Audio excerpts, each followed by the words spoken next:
With so many aircraft in War Thunder, it can be really hard to try and narrow down which ones are the best, which ones are worth playing, especially with so many varying opinions. What is a lot easier to figure out though is which planes are not so good, and a little while ago I did just that, discussing what I thought were the top 5 worst planes in War Thunder, and a lot of you had some things to say. Now that I have hit 5,000 subscribers, thank you by the way, I figured I would do another top 5. So yeah, today it really is a day of 5s. With the last one being the worst planes, it would only make sense to now cover the best, and well, we're not going to do that. Not yet at least, anyway. Many people had several recommendations as to what would actually qualify as the worst planes, and so I give you another top 5 worst planes in War Thunder. And I've gotta say, playing some of these really is a drag. So trying to get the gameplay of a lot of these aircraft, well, it wasn't the most fun I've ever had in War Thunder, that's for sure. Remember though, if you enjoy this content, make sure to hit the like button, subscribe for more if you are new, and join the Discord in the video description.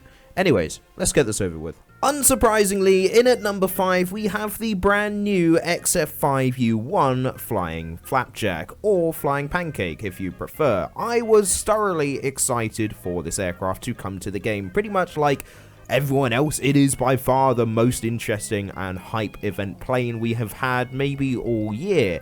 Easily one of the strangest planes, if not the strangest plane, in the whole game. This dreams come true event aircraft, as it turns out though, hype though it may be, is not very good.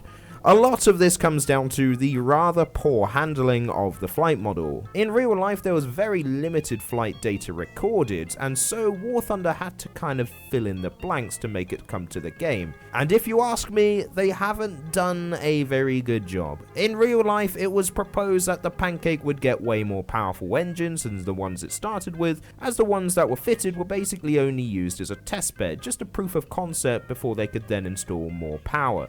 So basically, we have an unfinished plane in-game, which is quite literally as bad as it sounds. The Pancake is really slow. At 5.3, 440 miles an hour looks great, but you will basically never reach this thanks to its horrendous acceleration and rate of climb. It really is pretty tragic, but that's not even the worst bit. The Pancake also has incredible agility, able to turn on a dime, about once. No matter how fast you're going, one sharp bank and you'll basically kill all your speed, in some cases to a point of stalling. And we've already discussed how hard it is to build up speed again, so effectively every time you turn, you just hand yourself on a silver plate to the enemy. Pun intended. In short, you are in for a very rough time. As you may know, I did do some videos with other War Thunder content creators on the Pancake, and we basically unanimously agreed that it is one of the coolest and one of the worst planes in the game at the same time. This combined with the relatively unwieldy handling makes the new Flapjack sadly a bit of a stinker in almost every regard. At 5.3 you're far better off using a twin Mustang, or if you're lucky enough to own one, the P-38K Lightning. You can however do this, so that's something. I'm not sure if there's any tactical benefit of tilting your plane vertically and just kind of hovering, but well, the Pancake can do it, which is something that no other plane can, so there's that I guess.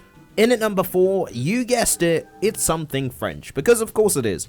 Okay, technically it's an exported American plane, but somehow in true French fashion, they found a way to ruin it. The V156 is a steaming pile of trash, even at 1.0. In the American tree, it's called the SB2U Vindicator, and it's pretty good. In the British tree, it's called the Chesapeake Mark I, and it's pretty good. You can see the pattern emerging here. In the French tree, you have the same plane, but its weaponry has been ruined. For some reason, the French saw the competent dive bomber in question and thought, what if we swap the guns and the bombs for our own homemade designs to make it even better? Well, that's what they did, but it definitely did not make it better.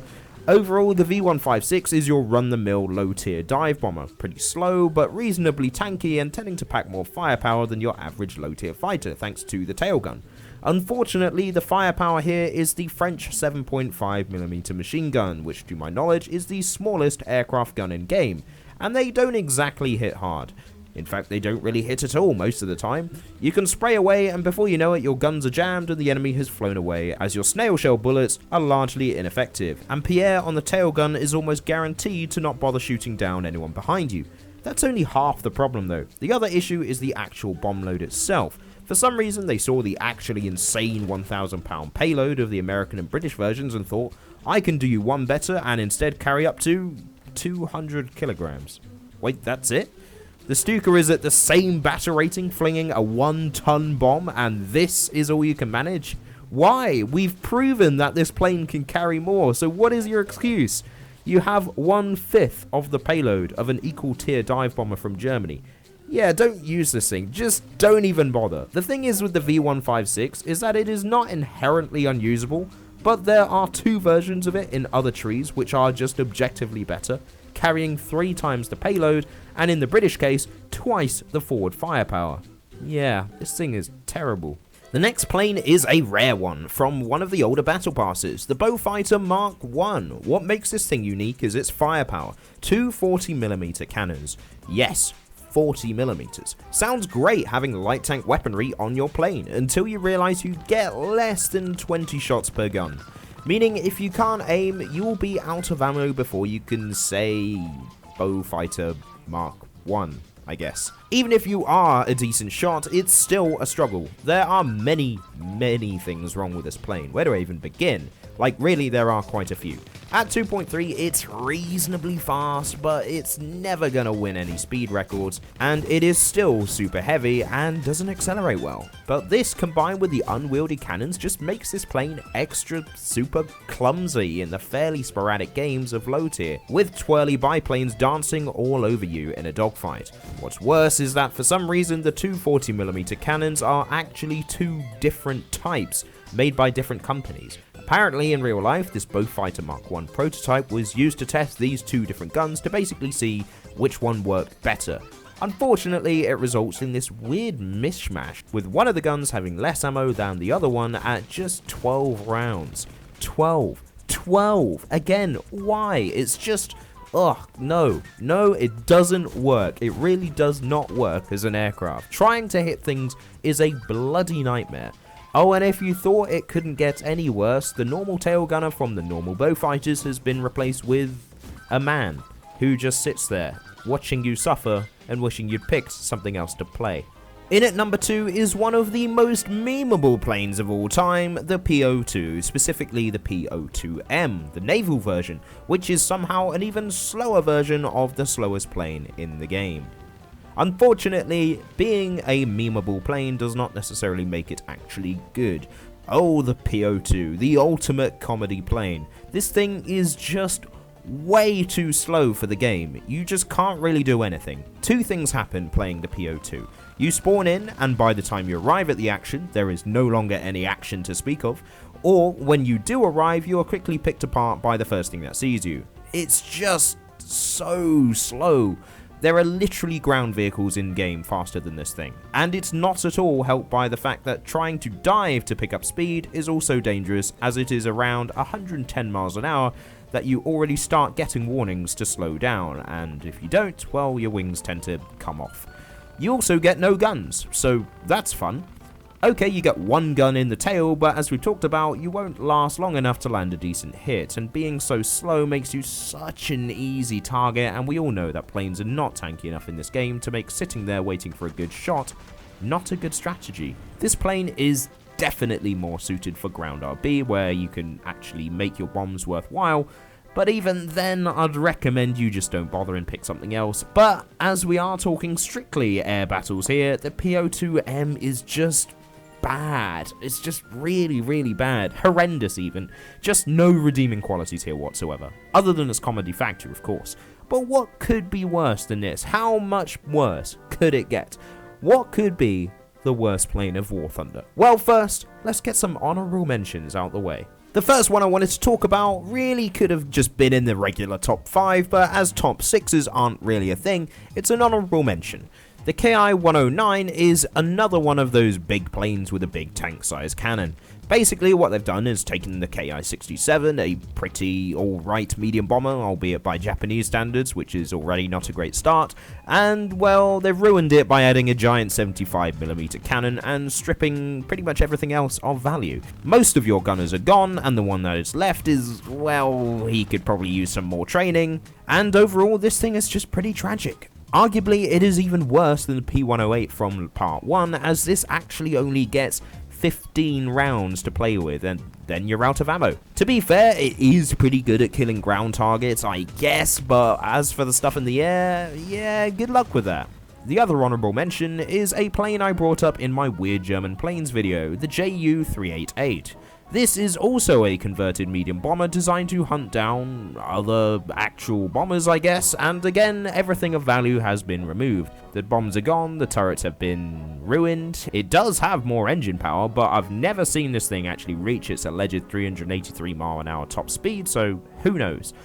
They have stuffed a load of cannons in a rather awkward spot, making again aiming a nightmare, and as you are basically still a medium bomber, you just get swarmed and can never get your guns on a small nimble fighter-sized target. Thank God this thing is rare and actually one of the rarest planes I own, but it should probably stay that way as I wouldn't recommend anyone actually plays this thing. But with those covered, now the #1 worst plane in War Thunder. It is, of course, the F-117, the Nighthawk, or the Shitehawk as it probably should be called. By far the most requested plane in the comments of the last top 5, the Nighthawk is just such a nothing plane, and really its inclusion just raises so many questions. The Nighthawk in real life was a highly sophisticated strike aircraft, designed to be basically invisible to radar and drop a bomb package that would utterly yeet a very specific target on the ground. That doesn't really translate into War Thunder though. You have no guns, and your maneuverability and speed is pretty average to not very good, and at any given time, a maximum of 2 bombs for a payload, which is just not enough. In your typical ARB games, you aren't blowing up bunkers underground, you are bombing a base or a column of tanks. Your payload just isn't big enough to finish a base, and killing 1 or 2 AI tanks is not going to reward you with much money at all. So basically, this thing sucks at making money, as your average score in game is at best thoroughly mediocre to pretty low at worst, and could easily be achieved in many other planes with much greater results. No wonder this is put at 8.7 with planes designed some 30 years before it. But snazzy, what about all the stealth stuff? It's invisible to radar, right? Well, kind of, but it doesn't really matter as ARB has a detection system anyway, meaning that you are easily identifiable whether the enemy has a radar or not. You don't need radar to detect a plane in game, basically making your main real life strength totally ineffective and pointless. Half the planes at this tier don't even have a radar, so what's the point anyway? This is one of those cases where a bad vehicle might actually benefit from being at a higher battle rating, where radars can actually detect what types of plane you are, and are just generally a lot more important in game, and so you'd probably feel a bit more valuable there, and you could actually take advantage of being invisible to radar. Dumping it at a battle rating where half the players don't have a radar and the other half don't bother looking at it, then it just makes no sense. Really, all the stealth coating in game is just make you ever so slightly harder to lock onto, so if you were flying this thing hoping no missile would ever be able to touch you, yeah, you're gonna be disappointed. Most of them are first gen heat seekers, which stealth doesn't really protect against anyway. Oh, you also have no flares, so if someone does get a lock on you, you can't really do anything about it. The plane, I guess, is reasonably agile and relatively fast, but not really compared to other 8.7s, and it all comes together in a plane that really just can't do anything. It's just so out of place and also ruins your immersion as well. You're surrounded by Sabres and MiG-17s and what have you, and here you are in your UFO from several decades in the future. It really just makes you question what on earth Gaijin was thinking when they added this thing. And before you say it's there to test stealth mechanics, yeah, right, Gaijin can do that in their own time rather than lumping an unfinished mess onto the live servers. How exactly does this test stealth mechanics anyway if most of the players don't need or even have a radar and can still spot you easily anyway? I didn't think it was a good addition a year ago, and I don't now. The F-117 Nighthawk is the worst plane in War Thunder. Honestly, if you would like my personal professional opinion on how to play this plane, it probably would look a little bit like this. And so there you have it, what I would consider to be top 5 more of the worst planes in War Thunder. Obviously this was my opinion and your mileage may vary. There are some of you that think some of these planes are really good, but if I find you defending planes like the French V156 when the American and the British one are at the same battle rating and objectively better, then I think you are clearly in the wrong this time. Anyways, I sincerely hope you enjoyed this video. This was sort of to celebrate 5,000 subscribers. I'm sure we'll do some other very exciting videos very soon. But thank you so much. Let's hope we can build to even higher heights. I am very happy that this channel is growing nicely and that you are continuing to support. It really does make me very happy. And it allows me to continue doing what I'm doing. So hooray for that. Maybe next time we'll do a top 5 best, because playing some of these, it really does start to get to you after a while, especially if you're just doing non-stop back-to-back bad vehicles in a row. It really is miserable eventually. But anyways, thank you so much for watching. I hope you had a good time, and if you did, then make sure to hit the like button, comment down below what you think is the worst plane in War Thunder, and of course subscribe for more. If you haven't already, hit the bell to stay notified. It really helps the channel, and of course join the Discord as well, and I'll catch you all in the next one.